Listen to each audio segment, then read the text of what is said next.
ನಮಸ್ತೆ ಎಲ್ರಿಗೂ. ನನ್ನ ಹೆಸರು ಶಿವಾಜಿ ರಾಮ್ ಅಂತ, ರಂಗಭೂಮಿ ಕಲಾವಿದ. ನಾನು ಮರ್ಯಾದೆ ಪ್ರಶ್ನೆ ಸಿನಿಮಾದಲ್ಲಿ ಶಾರುಖ್ ಖಾನ್ ಅಂತ ಒಂದು ಚಿಕ್ಕ ಪಾತ್ರ ಮಾಡಿದ್ದೀನಿ.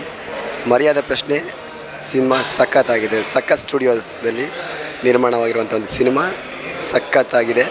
ಮರ್ಯಾದೆ ಪ್ರಶ್ನೆ ಸರ್, ಮರ್ಯಾದೆ ಪ್ರಶ್ನೆ ಅಂತಂದರೆ ಪ್ರತಿಯೊಬ್ಬರಿಗೂ ಮರ್ಯಾದೆ ಹೇಗೆ ಉಳಿಸ್ಕೋಬೇಕು, ಹೇಗೆ ಅದನ್ನು ಪಡ್ಕೋಬೇಕು ಅನ್ನೋದಿದೆಯಲ್ಲ, ಆ ಮರ್ಯಾದೆ ಉಳಿಸ್ಕೋಬೇಕು, ಬೆಳೆಸ್ಕೋಬೇಕು ಅಂತಂದರೆ ಈ ಮರ್ಯಾದೆ ಪ್ರಶ್ನೆ ಸಿನಿಮಾ ನೋಡಲೇಬೇಕು ಸರ್. ಪ್ರತಿಯೊಬ್ಬರು ಈ ಸಿನಿಮಾ ನೋಡಲೇಬೇಕು ಸರ್. ಸರ್, ನಾನು ಆಡಿಷನ್ ಕೊಟ್ಟೆ. ನಾಗರಾಜ್ ಸೋಮಾಜಿ ಸರು, ನಾನು ಆ್ಯಕ್ಚುಲಿ ಆ ಸಿನಿಮಾಗೆ ವರ್ಕ್ ಮಾಡಿದ್ದೀನಿ. ನಾನೊಬ್ಬ ಕಾಸ್ಟ್ಯೂಮರಾಗಿ ವರ್ಕ್ ಮಾಡಿದ್ದೀನಿ. ನಾನು ಸರ್ ರಂಗಭೂಮಿಯಲ್ಲಿ ನಾನು ಸುಮಾರು ವರ್ಷಗಳಿಂದ ಮಾಡ್ತಾಯಿದ್ದೀನಿ ಸರ್. ಒಂದು ಪಾತ್ರ ಕೊಡಿ ಸರ್ ಅಂತ ಕೇಳಿದಾಗ ನಾಗರಾಜ್ ಸರು ಸರಿ ನೋಡೋಣ ಕಣೋ ಅಂತಂದರು. ಹೇಳ್ತೀನಿ ನಾನು ಅಂತಂದರು. ಹಂಗಂತಂದಾಗ ಸರಿ ಆಯಿತು ಹೋಗಲಿ ಬಿಡು ಅಂತ ಸುಮ್ಮನಾಗಿದ್ದೆ. ಆಮೇಲೆ ಪ್ರದೀಪ್ ಸರ್ಗೂ ಹೇಳಿದ್ದೆ, ನಾನು ಪ್ರದೀಪ್ ಸರ್ಗೆ ಹೇಳಿದ್ದೆ.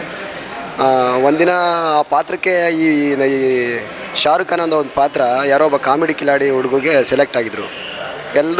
ಎಲ್ರದ್ದು ಬೋರ್ಡ್ ಹಾಕಿತ್ತು. ಬೋರ್ಡಲ್ಲಿ ಎಲ್ಲ ಪೋಸ್ಟ್ರನ್ನ ಅಂಟಿಸಿತ್ತು. ಅವ್ರವ್ರ ಫೋಟೋಗಳನ್ನೆಲ್ಲ ಅವ್ರವ್ರ ಪಾತ್ರಕ್ಕೆ ಸಂಬಂಧಪಟ್ಟಂಗೆ ಅವ್ರ ಫೋಟೋ ಅಂಟಿಸಿತ್ತು. ಬಟ್ ಆ ಹುಡುಗ ಆ ಟೈಮ್ಗೆ ಸಿಗಲಿಲ್ಲ.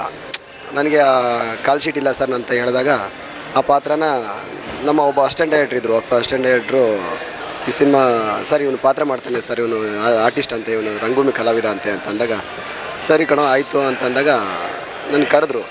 ಬಾರೋ ಇಲ್ಲಿ ಆ ಸ್ಕ್ರಿಪ್ಟ್ ಎತ್ಕೊಂಡು ಮೇಲ್ಕೆ ಅಂತಂದರು ನಮ್ಮ ಡೈರೆಕ್ಟ್ರು ಸರು. ನನಗೆ ಭಯ, ಏನು ಮಾಡಬೇಕು ಅಂತ ಗೊತ್ತಾಗಲಿಲ್ಲ. ಏನಪ್ಪ ಡೈರೆಕ್ಟ್ರು ಸರು ಸ್ಕ್ರಿಪ್ಟ್ ಎತ್ಕೊಂಡು ಬಾ ಮೇಲ್ಕೆ ಅಂತವ್ರೆ ಅಂತಂದಾಗ ಆವಾಗ ಸ್ಕ್ರಿಪ್ಟ್ ತೊಗೊಂಡು ಹೋದೆ ಮೇಲ್ಕೆ. ಬಾರೋ ಕೂತ್ಕೊಳ್ಳೋ ಅಂದರು. ಕೂತ್ಕೊಂಡೆ. ನನಗೆ ಡೈರೆಕ್ಟ್ರು ಕಂಡ್ರೆ ಭಯ.